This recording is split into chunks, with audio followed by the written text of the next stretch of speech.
Hello everyone, బీరకాయ కూరని నా స్టైల్లో ఎలా చేస్తానో చూపిస్తాను. ఇది చాలా సింపుల్, అలాగని టేస్ట్లో ఎక్కడ కూడా తగ్గేదేలే. ముందుగా బీరకాయని పొట్టు తీసి కడిగి చిన్న ముక్కలుగా కట్ చేసుకొని వాటర్ బౌల్లో అయితే వేసుకోవాలి.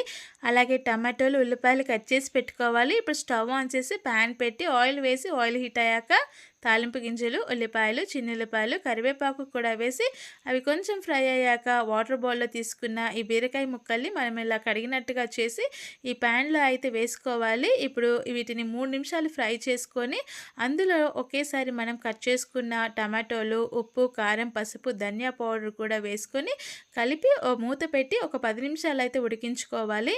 ఇందులో నేను వాటర్ అనేది యాడ్ చేయట్లేదండి, ఎందుకంటే బీరకాయల్లో ఆల్రెడీ వాటర్ కంటెంట్ ఎక్కువగానే ఉంటుంది. 10 నిమిషాల తర్వాత మనకి ఆయిల్ అనేది ఇలా పైకి వస్తుంది. ఇప్పుడు స్టవ్ సిమ్లో పెట్టి ఇంకొక 5 నిమిషాలు అయితే ఉడికించుకోవాలి. చాలా టేస్టీగా ఉంటుంది. వీడియో నచ్చితే లైక్ చేయటం మాత్రం మర్చిపో